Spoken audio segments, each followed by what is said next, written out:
আজকে প্রায় আমার অনেকটা দিনই হয়ে গেল, প্রায় 2 মাস 3 মাসের মতো হয়ে গেল আপনাদের পাশে বা এই ফেসবুকে কাজ করা।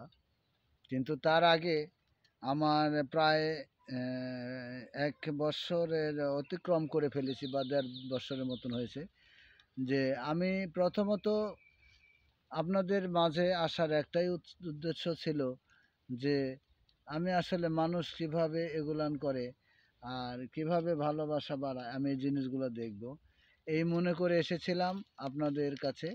ফেসবুকে নয়, আমি এসেছিলাম ইউটিউবে। প্রথম এক লোকের সাথে আমি ইউটিউবে গেলাম, যাই মোটামুটি আমি 2-3 দিন কাজ করলাম। কাজ করার পরে আমার মনে হয় যে শখ হলো যে আমি এই কাজগুলো হয়তো করলে আমি দ্রুত বেগে এখান থেকে হয়তো একটা কিছু করতে পারবো। এরকম আমার মনের ভেতরে একটা আশা জাগে। সেই আশা থেকেই আমি তখন আস্তে আস্তে আমি একটা করি, ভিডিও করি, কয়েকটা ভিডিও করি। সেখানে প্রথম ভিডিও, আমার জীবনের প্রথম ভিডিও, সেটা হচ্ছে বাপের টাকা। আমি এই বাপের টাকা ভিডিওটা করি। এখানে ছিল আমার নিজের ছেলে, ছোট্ট ছেলে অভিনয় করেছে। আমার এক ভাতিজা, সে আমার অভিনয় করেছে। আরও আছে, আরও অনেকেই ছিল। যে যাই হোক, আমি এই ইউটিউব প্রথম সেদিন আমি ইউটিউবে আসি। আসার পরে আমি অনেকটা মানে 1-1.5 বছর 2 বছরের কাছাকাছি হয়ে গেল যখন দেখলাম যেখানে আসলে আমাকে ব্যাপক পরিমাণ অর্থ ব্যয় করতে হচ্ছে, কিন্তু কোনো লাভ নেই। জনগণ, মানুষ অনেকেই অনেক রকমের কথা বলতে থাকে। তো সেই হিসাবে আমি ওখান থেকে আপনার ওইটা বাদ দিয়ে আমি তখন ইউটিউব থেকে চলে আসলাম আমি ফেসবুকে। আমি ফেসবুক লাইভে কাজ করছি এখন প্রায় আপনাদের মোটামুটি মাস তিনেকের মতন হলো। তাতে আমাকে যারা ভালোবাসা দিয়েছেন তারা অনেকেই আমার পাশে রয়েছেন। আমাকে যারা ভালোবাসা দিয়েছেন তারা কখনো আমাকে ভালোবাসা দিয়ে যে দূরে সরে ফেলে দিয়েছে তা নয়। আমিও চেষ্টা করি তাদেরকে ভালোবাসা দেওয়ার জন্য। ইনশাল্লাহ আমি যতদিন এই পৃথিবীতে থাকবো ইনশাল্লাহ ততদিন ভালোবেসে যাব।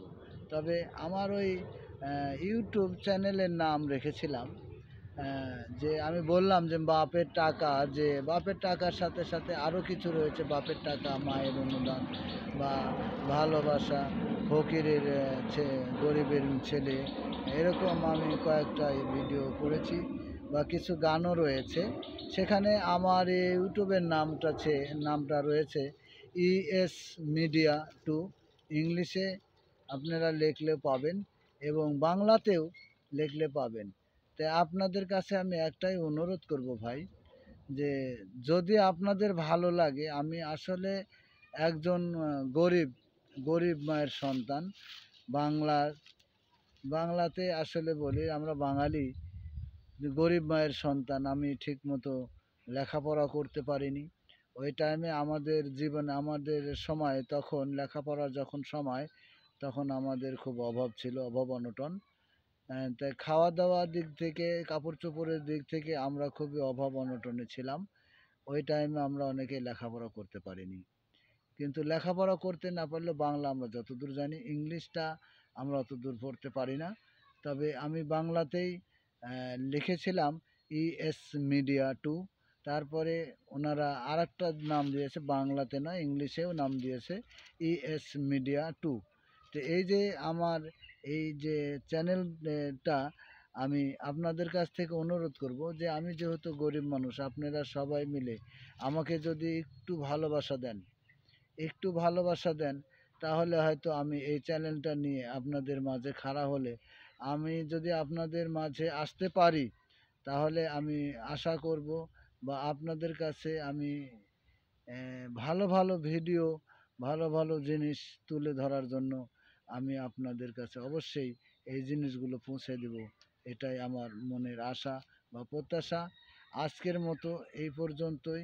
যদি ভালো লাগে তাহলে অবশ্যই আমার ES মিডিয়া 2 এই চ্যানেলটাতে একটু ঢুকে আপনাদের সামান্য সামান্য একটু ভালোবাসা দিবেন। দেখেন আপনারা হয়তো অনেক সময় অনেক জায়গায় ব্যয় করছেন, ব্যয় তো করছেনই, সেখান থেকে হয়তো সামান্য একটু ভালোবাসা যদি আমার মতন গরিব অসহায়দেরকে দেন, তাহলে আমার মনে হয় যে আপনাদের ভালোবাসা পেয়ে আমি একজন স্বাবলম্বিত মানুষ হতে পারবো ইনশাল্লাহ। আসসালামু আলাইকুম। ওয়ালাইকুম আসসালাম। আপনাদের কাছে আমার একটাই আবেদন রইল, টাকা পয়সা ধন সম্পদ দিয়ে আমাকে ভালোবাসতে হবে না ভাই, আমাকে শুধু আপনারা একটু লাইক কমেন্ট শেয়ার দিয়ে ভালোবাসবেন, তাতেই আমি অনেক সুখী, অনেক ধন্য মনে করব। আল্লাহ হাফেজ।